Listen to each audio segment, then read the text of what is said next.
Да, в общем. Придумали проблему, что им воробьи мешают. Простейшее решение: воробьев перебили. Потом, оказывается, перебили зря. Воробьи нам все-таки нужны.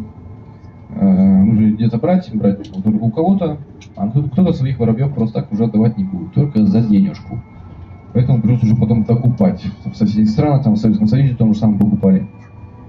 Воробьев вывозили сюда, чтобы хоть как-то эту кашу расхлебать. А матушка природа штука такая, ее испортить это легко, а исправить непросто и не быстро.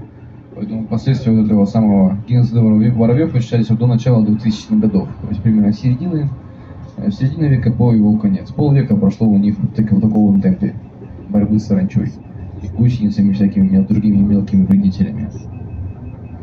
Да, там вот с перенаселением точно такая же история. Тоже в советские годы вышел приказ: нужно поднимать нам популяцию, не хватает в стране рабочих рук, некому страну строить.